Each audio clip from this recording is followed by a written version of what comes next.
Boa segunda para vocês que já começaram a semana meio arrastado, meio puto, querendo ter mais pelo menos 3 dias no final da semana para conseguir cumprir com o que estava devendo. Mas como não tem, vamos assim mesmo, a base de cafeína. Texto de hoje, curto e grosso, distinguindo os estudos de teoria e metateoria del direito, de Ricardo Guaxinim.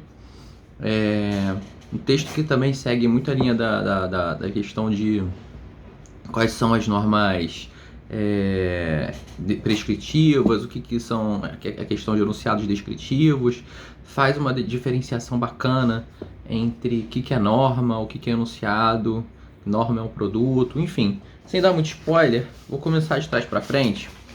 No capítulo 2, na parte 2, capítulo 3, que fala sobre técnicas legislativas, de introdução a técnicas interpretativas. Porque eu julgo essa parte mais legal aqui do texto, que dá para ter um gosto assim legal, falar assim, nossa, tô brincando de juiz, mais ou menos. Aí a questão na realidade é capítulo 2, introdução às técnicas interpretativas, né? Basicamente, ele pressupõe, o Guaxinim pressupõe que existem duas técnicas mutuamente excludentes e independentes, né? E elas são exatamente o oposto. Um é a interpretação literal / declarativa, com algumas diferenças entre interpretação literal e declarativa. E a outra seria uma interpretação que é a corretora ou corretiva. Eu não sei como é que ele vai fazer a tradução, mas fato é que é uma interpretação que visa corrigir as distorções causadas pela gramática, pela semântica do enunciado legislativo. Então, ele vai pressupor essas técnicas, né? Lembrando que estou começando o texto de trás para frente, porque eu julguei essa parte mais interessante. E nessa parte da questão da interpretação declarativa, já começa fazendo a distinção entre interpretação declarativa ou interpretação literal. A interpretação literal é a vontade do texto, no caso. O que tem que sobressair é o que está realmente escrito ali, né? Bom, vou explicar isso, qual é o argumento para isso. E a interpretação declarativa se refere à vontade do legislador, no caso. Seria o que o legislador quis dizer com aquelas palavras. Algo nesse sentido. Os argumentos para utilizar dessas duas interpretações, que na realidade são espécies de um gênero, né? O gênero esse que ele não disse o nome, mas seria uma interpretação mais textual, são dois. Os argumentos são o argumento literal, né? E o argumento a contrário. Perfeito. O argumento literal que eu me refiro é o argumento da linguagem comum, né? Pois bem, qual é esse argumento da linguagem comum? Ele apela, dessa forma simplória, apela para o significado comum da gramática, do texto. Enfim, algo às vezes pode ser muito vago, porque o texto em si, a gramática, admite uma interpretação mais elástica. E também existem alguns gêneros de expressões que ele subdivide aqui, dessa interpretação comum, pode ser pertencentes à linguagem ordinária, que são geralmente as expressões que estão no dicionário, pode ser pertencentes à linguagem ordinária, mas que obtiveram uma conotação jurídica, por exemplo, por alguma definição de alguma lei. E aí essa sim seria um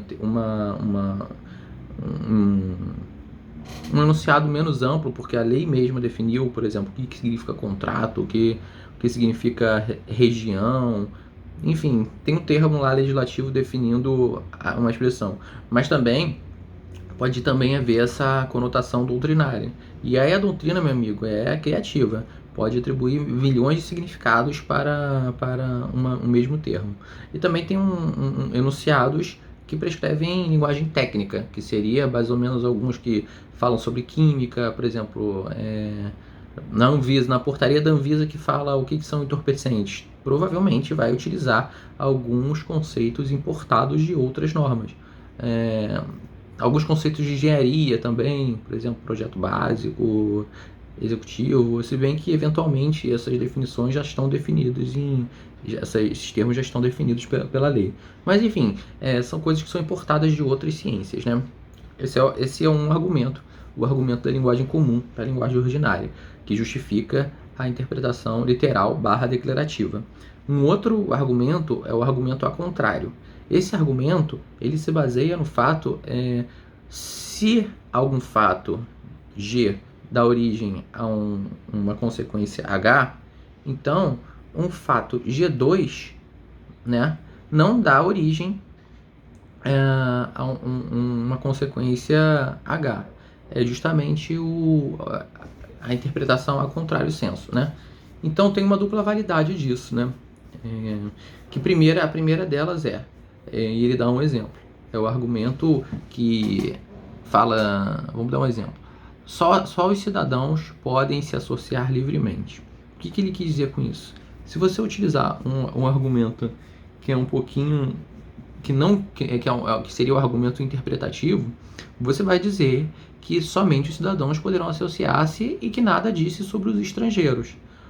Por outro lado, também não tem nenhuma lei, né, ou conteúdo normativo que proíba os estrangeiros a se associarem. Então fica naquela coisa. E aí, pode ou não pode? Quem decide isso, quem bate martelo, geralmente é o juiz. Um outro argumento que tem a ver com silêncio eloquente é que a norma obrigatoriamente exclui os estrangeiros, porque ela não quis dizer isso. Se o legislador assim o quisesse, ele o diria. Se ele quisesse falar os estrangeiros também, que os estrangeiros também têm direito de associar, ele ia falar os cidadãos e os estrangeiros têm o direito de associar-se livremente. Então, aqui a gente tem os dois fundamentos para que esse argumento, essa interpretação literal seja aplicada sob a égide do argumento ao contrário. Agora, a outra interpretação, que aí eu julgo ser a mais elástica, assim, que tenta contrapor o argumento da literalidade, né? Ele explora realmente qual foi o sentido que o legislador deu para a norma. E aí tem algumas técnicas da interpretação corretiva.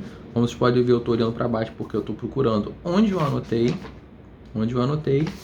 Mas seguimos.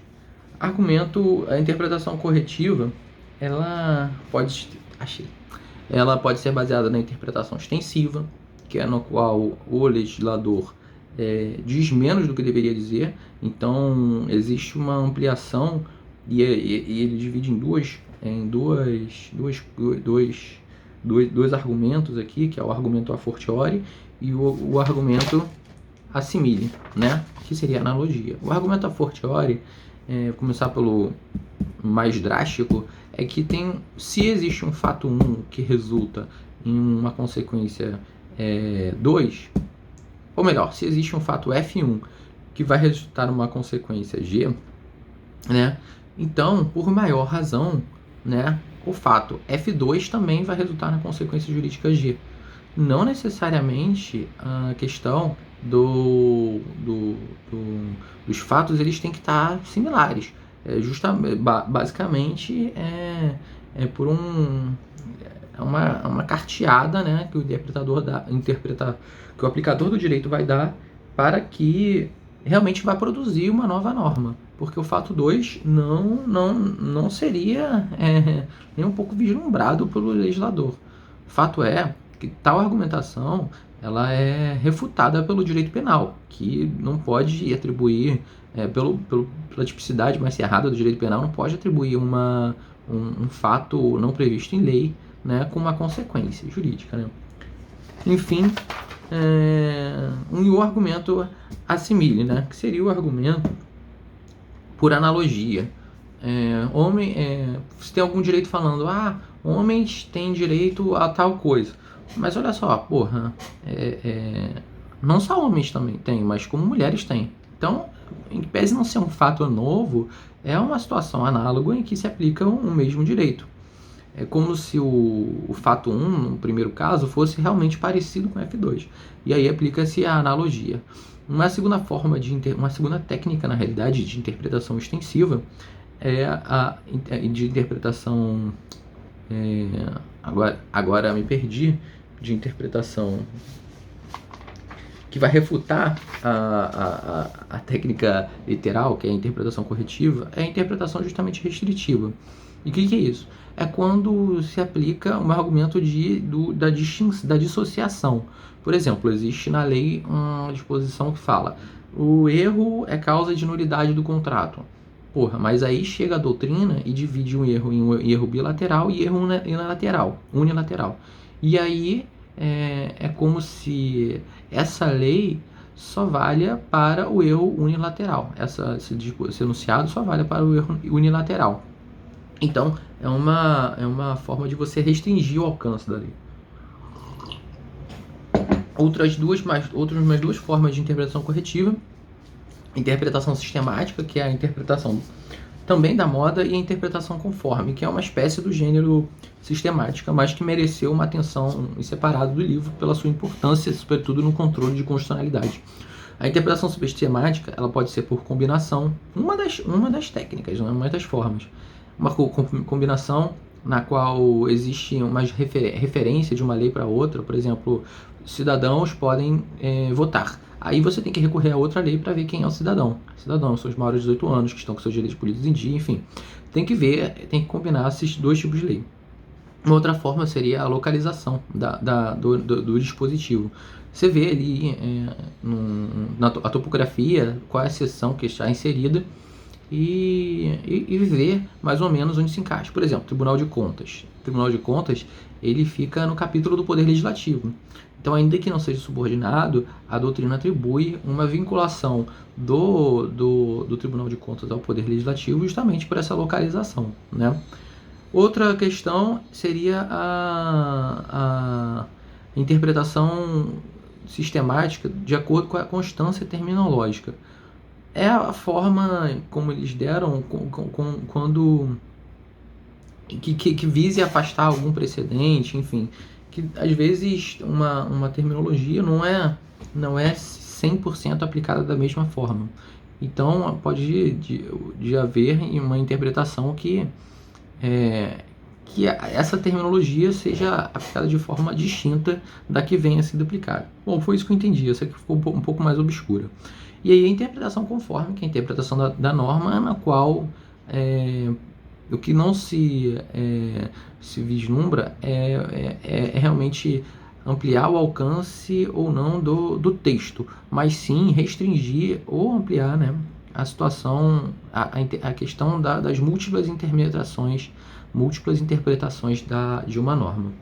Bom, dito isto, ainda tem mais duas técnicas, que são a interpretação histórica, né, e a técnica de interpretação evolutiva ou sociológica. A histórica, mais ou menos, a gente vê qual que era a situação ali do legislador na hora que promulgou a norma, para a gente tentar ter uma validade, assim. E a interpretação evolutiva seria a interpretação sociológica, a gente olha para o presente. Então, a interpretação histórica, a gente vê as condições passadas que originaram a norma, e a evolutiva, nós olhamos para a situação atual, né?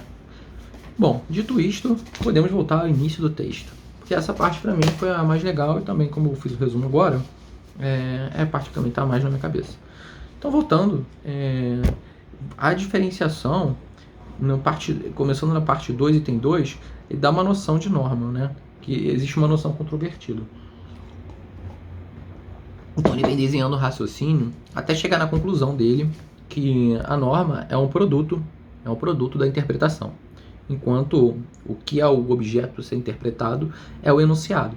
Essa é a definição, mais ou menos, que ele dá, né, para ele conseguir trabalhar os conceitos sobre aplicação da norma e interpretação da norma futuramente em outros capítulos. Bom, vamos falar também sobre o que a questão da descrição e da prescrição. Geralmente, né, as normas são prescritivas e existem outras formas de apresentar enunciados descritivos, né? No último vídeo eu tinha falado sobre um professor falando sobre uma lei, por exemplo. E quando ele fala sobre uma lei, ele está descrevendo uma lei. Então, muitas das vezes, quando alguém está descrevendo a lei, ele aplica um raciocínio deontológico, que é o raciocínio que a gente coloca a expressão deve ser, ou alguma expressão correlata, por exemplo, para falar que alguém que ser preso, alguém que cometer um crime de matar alguém deve ser preso ou deve ser penado com a pena de 25 anos de reclusão, por exemplo. A gente usa esse suporte deve ser para utilizar esse raciocínio deontológico, né? Já as prescrições geralmente são utilizadas pelo legislador, né? Mas as prescrições é uma questão que ele coloca que os enunciados prescritivos eles não podem ter valor VOF. Já os enunciados descritivos eles podem ser valorados, né? Isso porque a questão do descritivo existem algumas referências, né? Principal aqui, ponto de vista semântico. Diferença irredutível é que enquanto pode ser atribuir valores de verdade aos enunciados descritivos, só os enunciados podem ter valor VOF, os enunciados prescritivos não podem ter valor VOF. Na realidade, eles podem ter por alguns critérios ser considerados válidos ou inválidos.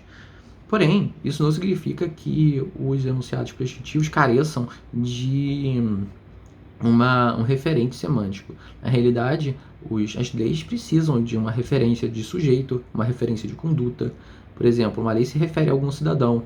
Uma lei também se refere à conduta que pode, como exemplo que eu dei, que eles podem se associar, né? Então, um enunciado prescritivo, ele não carece de referências referentes, né? Bom, algumas dúvidas sobre a noção de norma que não é pacífico. Bom, a primeira é que a norma, é duvidoso que a norma seja unicamente usada para fazer referências a prescrições gerais e abstratas, e que não preceitos singulares e concretos. Na realidade, os preceitos singulares e concretos são justamente resultado da interpretação normativa. Por exemplo, por um juiz, onde ele pega o conceito abstrato e genérico e consegue aplicar ao caso concreto. O segundo lugar, que é duvidoso que a norma somente seja utilizada para fazer referências às prescrições em sentido estrito, ou seja, a norma só refere-se a comandos. No entanto, ele pode ser estendido a todos os enunciados de discurso legislativo. E a gente vai ver daqui a pouco quais são esses tipos de enunciados, que podem ser prescritivos, podem ser mandatórios, podem ser autorizativos, podem ser normas de observância, enfim. Em terceiro lugar, uma terceira dúvida sobre as normas é que se o termo norma deve ser usado para fazer referências a enunciados ou significados de enunciados. E aqui a gente entra com a questão da metalinguagem, né? Metalinguagem, uma norma pode fazer referência a outra norma, por exemplo, ou pode criar disposições que disponham sobre a forma de alteração ou de criação de outras normas. Continuando. E aqui ele fala, agora a parte que fala sobre as normas, os tipos, assim, basicamente, qual que é as questões da norma. Umas normas podem ser as normas de autorização, ou seja, são as normas permissivas que te autorizam a fazer alguma coisa. Outros tipos de normas que são as camadas que qualificam uma omissão como obrigatória. Essas normas são denominadas de proibitivas. E também tem umas normas que qualificam uma ação como obrigatória, que são as mandatórias. A obediência a uma norma mandatória é você executar, a obediência a uma norma proibitiva é você observar. E aí a questão, o que acontece com as autorizativas, que são as que te dão um direito, por exemplo, você é autorizado a se associar. E aí, o que faz? Não existe essa questão de você executar, você não está cumprindo, se você utilizar dessa autorização, você não está executando. Ao mesmo modo de que você também, se você não observar essa autorização, você não está descumprindo, ou sendo desobediente à norma, nem violando, né? Bom, então, creio que não tenho muito mais coisa a não ser falar sobre a questão de normas constitutivas, que são normas que prescrevem ação ou omissão, não são normas que prescrevem ação ou omissão, mas sim que realizam o efeito pretendido. Por exemplo, as normas derogatórias, né, que revogam algum artigo, por exemplo, ela introduzem um novo direito, né, revogando ou abolindo um anterior, e normas que estabelecem condições de algo, no caso. Essas são as normas constitutivas. Condições para você ser um cidadão. Quais são as condições para você ter o direito de se sindicalizar, por exemplo. Enfim, essas são as normas constitutivas. E aí ele faz uma diferenciação legal em questão de enunciados e significados. Que o vocábulo norma é utilizado de forma estendida para fazer referência a objetos radicalmente distintos. Algumas vezes também isso se relaciona com um enunciado legislativo ou um documento normativo, como fonte de direito, outros como norma, como resultado de sua interpretação. E é aqui que resta a diferenciação dele, que ele vai utilizar a norma justamente para falar da interpretação, para seguir o raciocínio dele de aplicação e interpretação das normas. A interpretação das normas refere-se ao enunciado do discurso legislativo, e a aplicação das normas, né, é o conteúdo de um significado de um enunciado legislativo determinado precisamente mediante interpretação, a partir do momento que nenhum texto normativo aplicado pode ser aplicado sem antes ser interpretado. Então, a aplicação de normas, né, ela só é possível através da interpretação, de justificativa. Por que o fato jurídico se transformou, que o fato em concreto se adequa à questão prevista na norma. Então, por isso que precisa dessa interpretação, de você justificar por A mais B que o fato se encaixa na norma, para você poder aplicar o direito. Beleza? Diferenciação entre dispositivos e normas.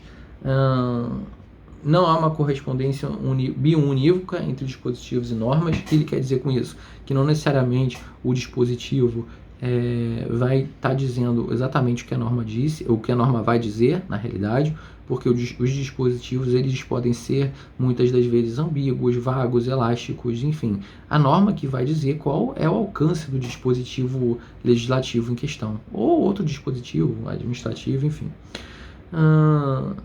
Então, acredito que seja isso. Não tenho mais muita coisa a tratar, muita definição aqui, o qual vai ser extremamente enfadonho, e o vídeo já está com mais de 20 minutos. É um tempo bom, mas o resumo aqui, a síntese desse texto, é que ele primeiro tenta traçar uma diferenciação entre norma e dispositivo, falando sobre o que são as prescrições, sobre o que são descrições, para depois chegar na parte de aplicação, né, que seria, na realidade, desde as definições que a gente pode ter, normativas, até as interpretações. A gente pode ter definições mais abertas, enfim. E aí depois ele chega com técnicas de interpretação, né, que foram as que eu citei na primeira parte do vídeo. Bom, como dito, semana arrastada, uma ótima semana para todos, em que pese, acredito que todo mundo esteja nesse desânimo. Pelo menos se só eu estiver, já é um bom começo. Um abraço.